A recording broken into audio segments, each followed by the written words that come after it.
Esther اور اس کا چوتھا باب جو 17 آیات پر مشتمل ہے۔ جب مردکی کو وہ سب جو کیا گیا تھا معلوم ہوا تو مردکی نے اپنے کپڑے پھاڑے اور ٹاٹ پہنے اور سر پر راکھ ڈال کر شہر کے بیچ میں چلا گیا اور بلند اور پردرد آواز سے چلانے لگا، اور وہ بادشاہ کے پھاٹک کے سامنے بھی آیا، کیونکہ ٹاٹ پہنے کوئی بادشاہ کے پھاٹک کے اندر جانے نہ پاتا تھا۔ اور ہر صوبے میں جہاں کہیں بادشاہ کا حکم اور فرمان پہنچا، یہودیوں کے درمیان بڑا ماتم اور روزہ اور گریہ زاری اور نوحہ شروع ہو گیا، اور وہ تیرے ٹاٹ پہنے راکھ میں پڑ گئے۔ اور آستر کی سہیلیوں اور اس کے خواجہ سراؤں نے آ کر اسے خبر دی۔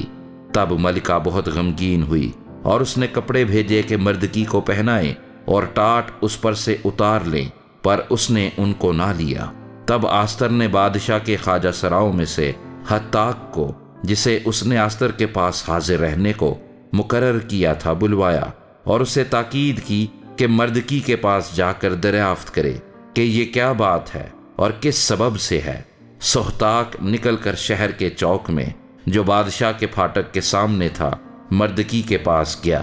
تب مردکی نے اپنی پوری سرگزشت اور روپے کی وہ ٹھیک رقم اسے بتائی جسے حامان نے یہودیوں کو ہلاک کرنے کے لیے بادشاہ کے خزانوں میں داخل کرنے کا وعدہ کیا تھا، اور اس فرمان کی تحریر کی ایک نقل بھی جو ان کو ہلاک کرنے کے لیے سوسن میں دی گئی تھی اسے دی، تاکہ اسے آستر کو دکھائے اور بتائے اور اسے تاکید کرے کہ بادشاہ کے حضور جا کر اس سے منت کرے اور اس کے حضور اپنی قوم کے لیے درخواست کرے۔ چنانچہ حتاک نے آ کر آستر کو مردکی کی باتیں کہہ سنائیں۔ تب آستر حتاک سے بات کرنے لگی اور اسے مردکی کے لیے یہ پیغام دیا کہ بادشاہ کے سب ملازم اور بادشاہی صوبوں کے سب لوگ جانتے ہیں کہ جو کوئی مرد ہو یا عورت بے بلائے بادشاہ کی بارگاہ اندرونی میں جائے، اس کے لیے بس ایک ہی قانون ہے کہ وہ مارا جائے، سوا اس کے جس کے لیے بادشاہ سونے کا عصا اٹھائے تاکہ وہ جیتا رہے۔ لیکن 30 دن ہوئے کہ میں بادشاہ کے حضور نہیں بلائی گئی۔ انہوں نے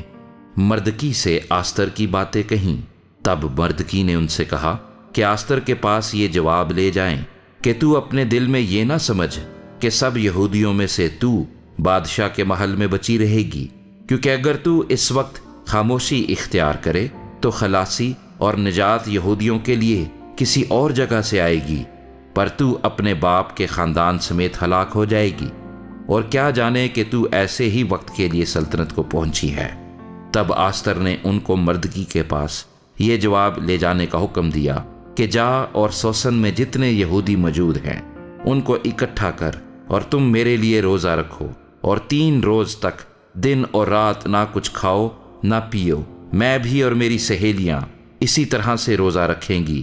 اور ایسے ہی میں بادشاہ کے حضور جاؤں گی جو آئین کے خلاف ہے، اور اگر میں ہلاک ہوئی تو ہلاک ہوئی۔ چنانچہ مردکی روانہ ہوا اور آستر کے حکم کے مطابق سب کچھ کیا۔